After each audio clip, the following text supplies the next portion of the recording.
Sir, आज KVK में किस तरह का कार्यक्रम आयोजित किया गया था? सर, आज कृषि विज्ञान केंद्र मेंडकोला में कृषि विभाग और गाजियाबाद जो नेचुरल फार्मिंग का सेंटर है उसके ज्वाइंट एफर्ट से एक किसान गोष्ठी का आयोजन किया गया, जिसमें लगभग 125 के आसपास जिला पलवल में रजिस्टर्ड किसान हैं जो प्राकृतिक खेती करने के इच्छुक हैं। उन किसानों को ही बुलाया गया था और उन किसानों को प्राकृतिक खेती के बारे में विस्तार से सभी वक्ताओं ने जानकारी दी और कृषि विभाग द्वारा जो 4 ड्रम 1 किलो गुड़ 1 किलो बेसन और जो दिया जाना है वो मौके पे यहाँ उनको प्रदान किया गया। और अब कृषि कर्मचारियों की ड्यूटी गांव वाइज लगा दी है। वो अपनी उपस्थिति में किसान के खेत में जाके ये घोल तैयार करेंगे ताकि किसान भाई खाद व दवाई का प्रयोग न करके सिर्फ प्राकृतिक खेती ही करें। सर, किसानों से बातचीत हुई, किस तरह के सवाल उठ के आए, किसानों ने किस तरह के सवाल किए? किसान भाई खुद भी प्राकृतिक खेती करने के इच्छुक हैं, क्योंकि केमिकल फर्टिलाइजर का दिनों दिन यूज करके किसान भी परेशान है। तो किसानों को एक मंच की जरूरत है और एक अग्रणी जो भूमिका निभाने वाला बंदा चाहिए उनको, जिसमें कृषि विभाग और हरियाणा सरकार ने विशेष तौर पे। दलाल साहब, आज प्राकृतिक खेती को लेकर एक दिवसीय सेमिनार का आयोजन किया गया। किस तरह का सेमिनार रहा? कौन कौन लोग इसमें पार्टिसिपेट किया? कितने किसान यहाँ पहुंचे? ये प्रोग्राम जो है प्राकृतिक खेती से संबंधित है। आज देश कुपोषण से जूझ रहा है। हमारे चारों तरफ त्राही त्राही मची हुई है, बीमारियां फैली हुई हैं और हमारा पशुधन भी इससे वंचित नहीं है और हमारी जो प्रकृति है उसका भी विनाश होता जा रहा है। इसको देखते हुए हमारी हरियाणा सरकार के हमारे डीडी साहब ने ये मिशन पलवल जिले में शुरू किया है और इसको शुरू करने के लिए जो राष्ट्रीय इसका जो डिपार्टमेंट है गाजियाबाद में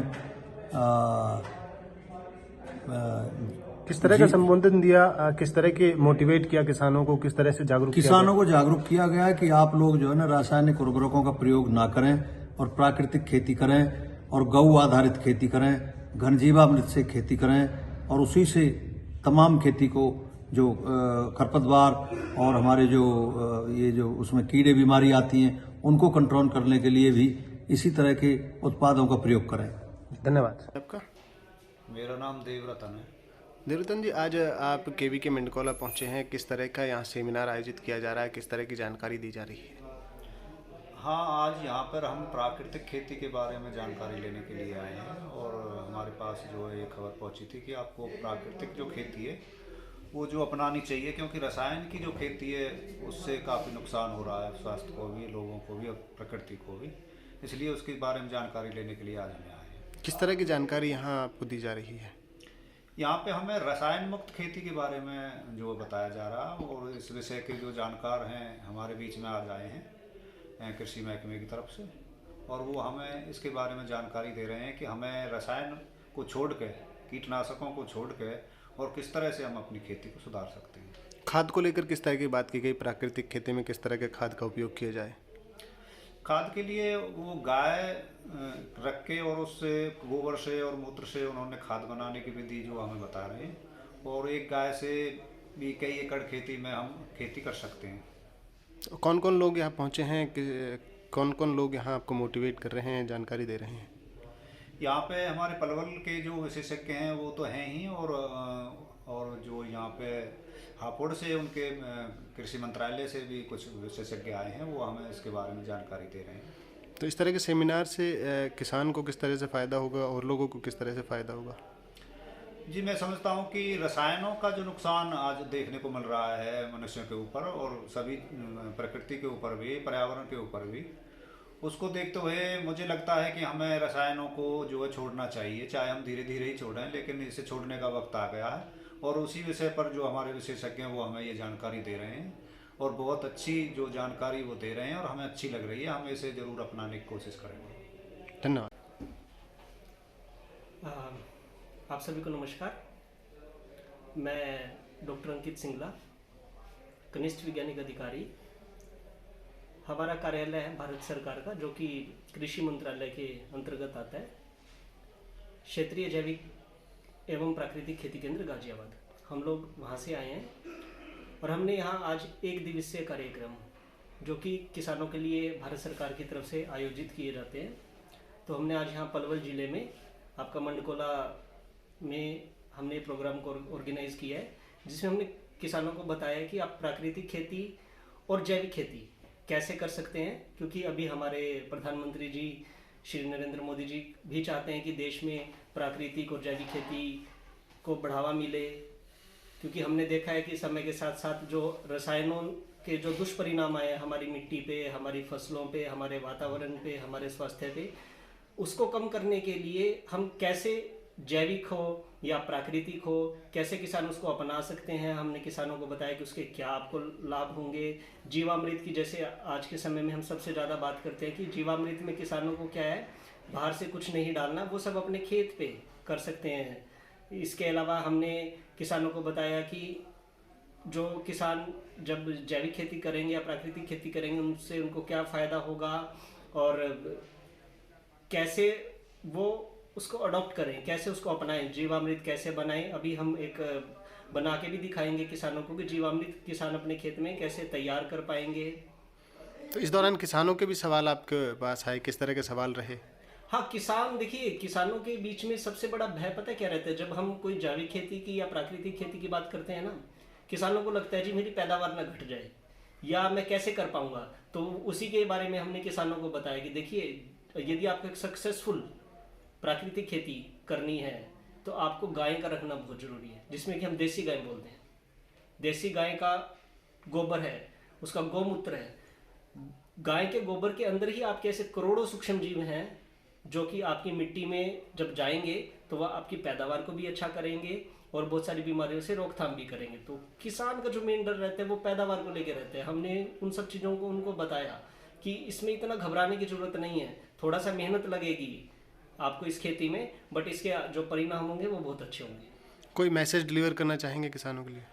किसानों के लिए देखिए, सबसे बड़ा मैसेज जो मैं हमारे पूरे अपने सेंटर की तरफ से करूंगा, रसायन मुक्त खेती और रसायन मुक्त भारत। यदि हम ये कर पाएंगे तो ये हम हमारे देश को कुछ अच्छा एक इससे रिजल्ट दे पाएंगे। धन्यवाद जी आपका।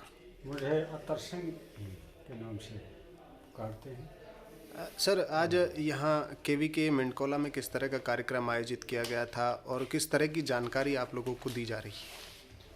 देखो जी, ये कार्यक्रम विशेषकर प्राकृतिक खेती के ऊपर है और इस बारे में हमारा ये विचार है कि जितनी बीमारियां बढ़ रही हैं, आज खान पान जो दूषित हो गया है, और ये केवल समाधान एक ही है कि हम वो प्राकृतिक खेती अपनाएं, जिसमें जो हमारा कीटनाशक दवाइयाँ हैं, रासायनिक खाद, इसका इस्तेमाल शून्य हो जाए।